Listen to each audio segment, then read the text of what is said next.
မင်္ဂလာပါခင်ဗျာကျွန်တော်ကဒီသင်ခန်းစာလေးမှာဆိုရင်တော့စကန်ဖတ်ထားတဲ့စာရွက်တွေကိုပရင်းထုတ်ဖို့အတွက်စိုက်ပြန်ချိန်တဲ့နီလန်းလေးတွေကိုကျွန်တော်ဒီသင်ခန်းစာလေးမှာသင်ကြားပေးသွားမှာဖြစ်ပါတယ်တခါတလေမှာကျွန်တော်တို့ကိုကဖိတ်စာရက်တောင်မိတ်တူဆိုင်လေးလက်ရှိလုပ်နေတဲ့သူပဲဖြစ်ဖြစ်လုပ်ဖို့စိတ်ကူးရှိနေတဲ့သူပဲဖြစ်ဖြစ်ဒီရဲ့သင်ခန်းစာလေးကအားလုံးအတွက်အရင်အသုံးဝင်မယ်လို့ထင်ပါတယ်ကျွန်တော်တို့ကိုကမိတ်တူဆိုင်လေးဒီဇိုင်းလုပ်ထားတယ်ဆိုရင်ကိုရှိကိုလာတဲ့ customer တွေကတခါတလေမှာကျွန်တော်တို့ဒီဇိုင်းလေးတွေကိုပရင်းထုတ်ခိုင်းတာမျိုးလေးတွေရှိပါတယ်အထူးသဖြင့်ကျွန်တော်တို့အခုလိုမျိုးဒီဇိုင်းလေးတွေဖြစ်ပါတယ်ဒီရဲ့ဒီဇိုင်းလေးကတော့ကျွန်တော်ကအမွှေးတိုင်အိတ်ထဲကနေပြီးတော့တွေ့လို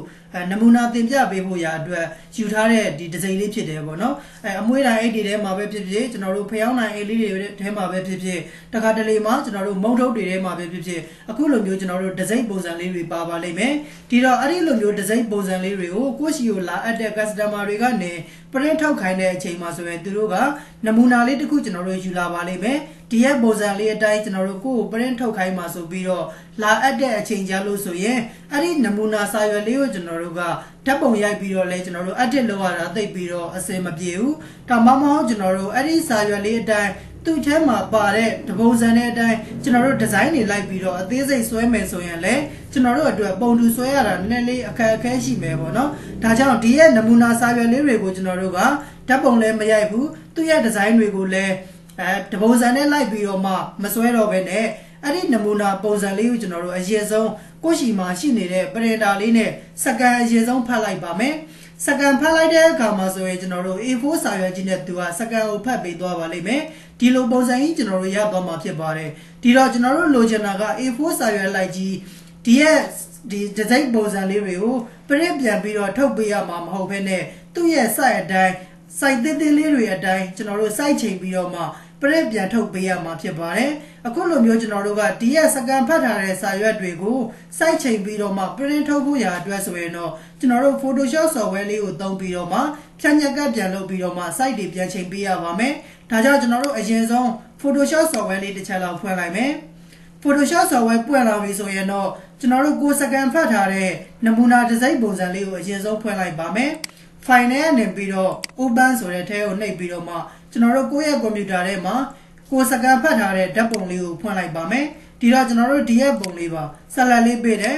open ဆိုပြီးတော့မှကျွန်တော်တို့နှိပ်လိုက်ပါမယ်နှိပ်ပြီးသွားပြီဆိုရင်တော့သူ့မှာကျွန်တော်တို့က A4 စာရွက်ကြီးထဲမှာစကန်ဖတ်ထားတာဖြစ်တဲ့အတွက်ကျွန်တော်တို့လိုချင်တာက site သေးသေးလေးတွေပဲလိုချင်တာဖြစ်တဲ့အတွက်ဒီရဲ့ဒီဇိုင်းပုံစံလေးကြီးပဲတီးသက်ကျွန်တော်တို့အရင်ဆုံးဖြတ်ညက်ကပ်လုပ်ပြီးတော့မှယူခဲ့ရပါမယ်ဒီတော့ဒီပုံလေးကြီးပဲကျွန်တော်တို့တီးသက်ရဖို့ရာအတွက်ဆိုရင်တော့2ဘောက်ကနေပြီးတော့ကျွန်တော်တို့ဒီမှာ rectangular marquee tool လေးကိုကျွန်တော်တို့သုံးပြီးတော့မှ selection ပေးပြီးတော့မှကျွန်တော်တို့ copy လုပ်ခဲ့လိုက်မှာဖြစ်ပါတယ်ဒါကြောင့်ကျွန်တော်တို့ဒီမှာ2ဘောက်ထဲကနေပြီးတော့ rectangular marquee tool ကိုခေါ်လို့လဲရတယ် keyboard shortcut နဲ့ကျွန်တော်တို့ M ကိုသုံးလို့လဲကျွန်တော်တို့ရပါတယ်အခုဒီမှာကျွန်တော်တစ်ချက်ပြပေးပါမယ်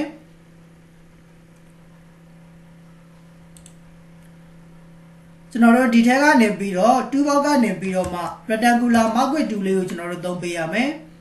ကျွန်တော်ဒီမှာမြင်ကွက်လေးနည်းနည်းလောက်ချက်ပြပေးမယ်နော်2ဘောက်ထဲကနေပြီးတော့ကျွန်တော်တို့ဒီရဲ့ rectangular marquee tool ဆိုတာလေးကိုကျွန်တော်တို့သုံးပေးရပါမယ် keyboard shortcut နဲ့ဆိုရင်တော့ကျွန်တော်တို့ M ကိုနှိပ်ပြီးတော့မှကျွန်တော်တို့ခေါ်လို့ရပါတယ်ဒါလေးကျွန်တော်တို့ယူပြီးသွားပြီဆိုရင်တော့သူ့ရဲ့ဒီဇိုင်းလေးကြည့်ပဲတီးတန့်ရအောင်ကျွန်တော်တို့ selection လေးပေးလိုက်ပါမယ်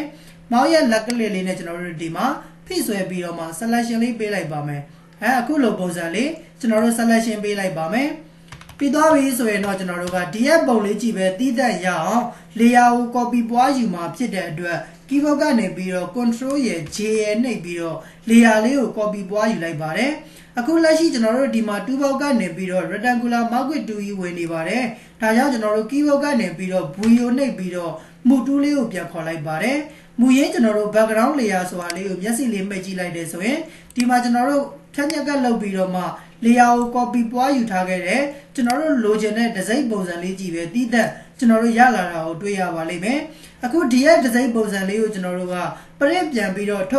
တ်ပေးဖို့ရာအတွက် A4 စာရွက်ထဲမှာ print site လေးတွေပြန်ပြီးတော့ချိန်ပေးရပါမယ်ဒါကြောင့်ကျွန်တော်တို့အရင်ဆုံး A4 စာရွက်လေးတစ်ရွက်လောက်ခေါ်လိုက်ပါမယ် file ထဲကနေပြီးတော့ new ဒါမှမဟုတ် keyboard shortcut နဲ့ control ရဲ့ N ရဲ့နှိပ်ပြီးတော့ A4 စာရွက်လေးတစ်ရွက်ခေါ်လိုက်ပါမယ်စာရွက်တွေခေါ်မှာဖြစ်တဲ့အတွက် print ဆိုတဲ့ထဲကိုဝင်နေ A4 ကိုကျွန်တော်တို့ရွေးလိုက်ပါမယ်ဒါဆိုရင်တော့ဒီမှာကျွန်တော်တို့ A4 စာရွက်လေးတစ်ရွက်ရောက်လာပါတယ်အဲ့ဒီ A4 စာရွက်ထဲမှာကျွန်တော်တို့အစောကဓာတ်ပုံလေး တစိမ့်လေး print ထုတ်ဖို့ရာအတွက်စိုက်ချိန်ပြီးတော့မှစီပေးရမှာဖြစ်တဲ့အတွက်သူ့ရဲ့ပုံဘားတန်းလေးကနေပြီးတော့မောက်ရဲ့လက်ကလေးလေးနဲ့အောက်ကိုဖိဆွဲချလိုက်ပါမယ်ပြီးသွားပြီဆိုရင်တော့ဒီရဲ့တစိမ့်လေးကိုဆက်လက်ပေးမယ်မောက်ရဲ့လက်ကလေးလေးနဲ့ဖိဆွဲပြီးတော့မှကျွန်တော်တို့ A4 စာရွက်လေးတွေကိုဆွဲထည့်လိုက်ပါတယ်ပြီးပြီဆိုရင်တော့ကျွန်တော်တို့ဒီပုံလေးဟာကျွန်တော်တို့အတွက်မလိုအပ်တော့ပါဘူးဒါကြောင့်ဒီရဲ့ပုံလေးကိုကျွန်တော်တို့ကလုတ်နဲ့ပိတ်လိုက်ပါမယ်ကိုယ့်ရဲ့ကွန်ပျူတာထဲမှာတင်ထားခဲ့ခြင်းနဲ့ဆိုရင်တော့ yes ကိုနှိပ်ပါကျွန်တော်ကတော့ဒီမှာကမသိတော့တာဖြစ်တဲ့အတွက် no ကိုနှိပ်ပြီးတော့ပိတ်လိုက်ပါမယ်ပြီးပြီဆိုရင်တော့ကျွန်တော်တို့ဒီရဲ့ပုံလေးကိုနည်းနည်းလေးကျွန်တော်တို့က site လေးကြီးလိုက်ပါမယ် control ရဲ့ T ရဲ့နှိပ်ပြီးတော့မှ site လေးနည်းနည်းလောက်ကြီးလိုက်ပါမယ် control နဲ့ T နဲ့ကိုနှိပ်ပြီးတော့ free transform 2ကိုခေါ်လိုက်တာနဲ့တပြိုင်နက်ထောင်လေးရနေပြီးတော့မှကျွန်တော်တို့နည်းနည်းလေးဆွဲပြီးတော့မှချဲ့လိုက်ပါမယ်ဒီလောက်ပုံစံအနေထားလေးပေါ့ပြီးပြီဆိုရင်တော့ကျွန်တော်တို့ enter လေးခေါက်လိုက်ပါမယ်ဒီပုံကိုကျွန်တော်တို့ copy လေးပွားပါမယ် keyboard ကနေ order ကိုလက်ကဖိမယ်မောက်ရဲ့လက်ကလေးနဲ့ဖိဆွဲပါမယ်ရှစ်ကိုဖိပြီးတော့မှကျွန်တော်တို့ copy ကိုအညီညာလေးကျွန်တော်တို့ပွားယူလိုက်လို့ရပါတယ်ဒီလောက်အနေထားလေးပွားလိုက်မယ်ပေါ့နော်ပြီးသွားပြီဆိုရင်တော့သူတို့ layer နှစ်ခုလုံးကိုဆက်လက်လေးမှတ်မယ် control ကိုလက်ကဖိ layer ပေါက်လေးမှာကျွန်တော်တို့ကလေးလေးတစ်ချက်နှိပ်လိုက်ပါမယ်ဒါဆိုရင်တော့ကျွန်တော်တို့ဒီ layer နှစ်ခုလုံးကိုကျွန်တော်တို့ဆက်လက်ဝင်သွားပါလိမ့်မယ်ဒီလိုမျိုးလေးဆက်လက်ဝင်သွားပြီဆိုရင်တော့ဒီကကျွန်တော်တို့ layer 1နဲ့ layer 2နဲ့ကို group လေးဖွဲ့ခဲ့လိုက်ပါမယ် control ရဲ့ G ရဲ့နှိပ်ပြီးတော့ group ဖွဲ့ခဲ့လိုက်ပါတယ်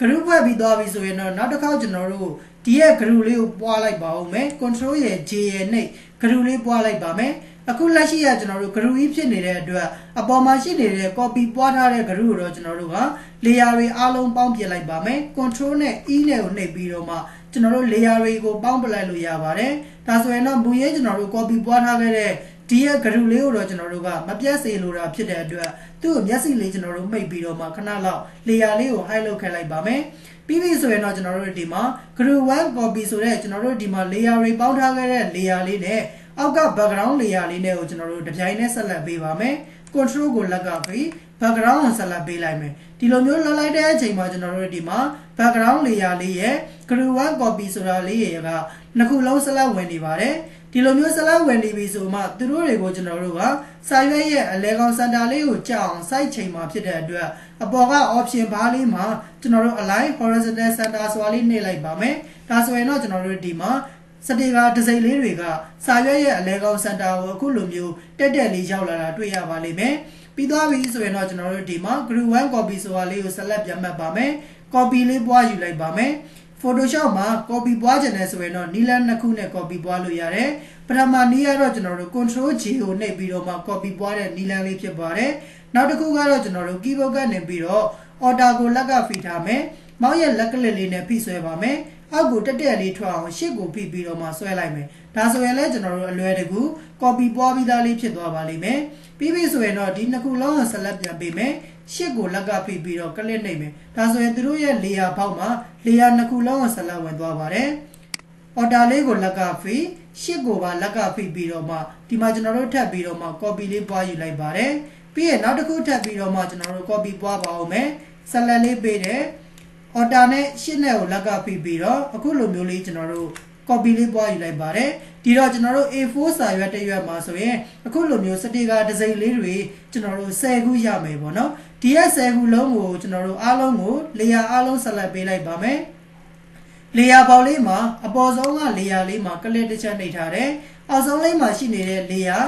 အားလုံးကိုကျွန်တော်တို့ဆက်လက်ပေးလိုတာဖြစ်တဲ့အတွက်ရှစ်ကိုဖိပြီးတော့ကလစ်တစ်ချက်နှိပ်လိုက်ပါမယ်ဒါဆိုရင်တော့ layer တွေအားလုံးဆက်လက်ဝင်သွားပါလိမ့်မယ်ဒီလိုမျိုးဆက်လက်ဝင်သွားပြီဆိုမှ control နဲ့ E နဲ့ကိုနှိပ်ပြီးတော့ layer တွေအားလုံးကိုကျွန်တော်တို့တစ်ခုတည်းအနေနဲ့ပေါင်းပြလိုက်ပါတယ်ပြီးပြီဆိုရင်တော့ကျွန်တော်တို့ကဒီရဲ့ပေါင်းထားတဲ့ layer တွေအားလုံးနဲ့ background layer နဲ့ကိုကျွန်တော်တို့ control လေးကိုလက်ကဖိတိသက်နှစ်ခုဆက်လက်ပြန်ပေးပြီးတော့မှကျွန်တော်တို့စာရွက်ရဲ့အလဲကောင်စင်တာလေးကိုချိန်လိုက်ပါမယ်အလဲကောင်စင်တာကိုချိန်လိုက်ပါမယ်ဒါဆိုရင်တော့ကျွန်တော်တို့ print ထုတ်ဖို့ရာအတွက် A4 စာရွက်ထဲမှာ print size ကျွန်တော်တို့ချိန်ပြီးသွားပြီဖြစ်ပါတယ်အခုလိုမျိုး size ချိန်ပြီးသွားပြီဆိုရင်တော့ကိုယ့်ရှိမှာရှိနေတဲ့ကျွန်တော်တို့ printer လေးနဲ့ print ထုတ်ပေးလိုက်လို့ကျွန်တော်တို့ရသွားပြီဖြစ်ပါတယ်ဒီတော့ print ထုတ်လိုက်ပါမယ် file နဲ့နေပြီးတော့မှကျွန်တော်တို့ print ဆိုတာလေးကိုနှိပ်ပြီးတော့ကိုယ့်ရှိမှာရှိနေတဲ့ကျွန်တော်တို့ printer ကိုရွေးချယ်ပြီးတော့မှအလွယ်တကူ print ထုတ်လိုက်လို့ရပါတယ်ဒီတော့အခုကျွန်တော်စီမှာဆိုရင်တော့ option N311 printer လေးနဲ့ထုတ်တာဖြစ်တဲ့အတွက်သူ့ကိုရွေးထားပါတယ်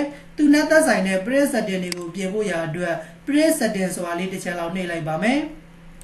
နေပြီးသွားပြီဆိုရင်တော့ကျွန်တော်တို့က A4 စာရွက်လေးနဲ့ print ထုတ်မှာဖြစ်တဲ့အတွက် A4 ကိုရွေးပါတယ်စာရွက်ကိုအထောင်လိုင်းလေးထုတ်မှာဖြစ်တဲ့အတွက် portrait ကိုရွေးပါတယ်ကျွန်တော်တို့ကရိုးရိုး A4 စာရွက်အပါးလေးတွေနဲ့ပဲ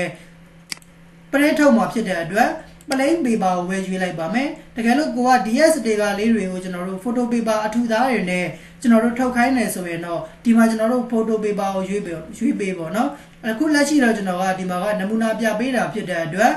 ဒီရိုးရိုးစာရွက်လေးနဲ့ပဲ print ထုတ်မှာဖြစ်တဲ့အတွက် plain paper ကိုရွေးလိုက်ပါတယ်ပြီးပြီဆိုရင်တော့ standard လေးပဲထားလိုက်မယ် color နဲ့ထုတ်မှာဖြစ်တဲ့အတွက်ကျွန်တော်တို့ color ကိုရွေးပါမယ် DS sticker လေးတွေမှာကျွန်တော်တို့ကအဖြူမဲနဲ့ထုတ်ချင်တယ်ဆိုရင်တော့ gray scale ကိုရွေးပေါ့နော်ဒါလေးတွေအားလုံးပြီးသွားပြီဆိုရင်တော့ကျွန်တော်တို့ okay လေးနေလိုက်ပါမယ်ပြီးရင်တော့ကိုကဒီစာရွက်တွေကိုကျွန်တော်တို့ဘယ်နှခုထုတ်ချင်တာလဲဘယ်နှရွက်ထုတ်ချင်တာလဲကိုထုတ်မဲ့အရေးအတွက်လေးကိုရိုက်ထည့်ပြီးတော့မှ print ဆိုတာလေးကိုနှိပ်လိုက်တယ်ဆိုရင်တော့ကျွန်တော်တို့တခါတည်းဒီရဲ့ဒီဇိုင်လေးတွေ printer ကနေပြီးတော့ထွက်လာပါလိမ့်မယ်ထွက်လာတဲ့ကျွန်တော်တို့စာရွက်တွေကိုမှကျွန်တော်တို့ဓာတ်ဆက်လေးနဲ့စတီကာတွေတစ်ခုချင်းဖြစ်အောင်ကျွန်တော်တို့ပြန်ပြီးတော့ပိုင်းဖြတ်ပေးရမှာဖြစ်ပါတယ်ဒါဆိုရင်တော့ကျွန်တော်တို့ customer လိုချင်တဲ့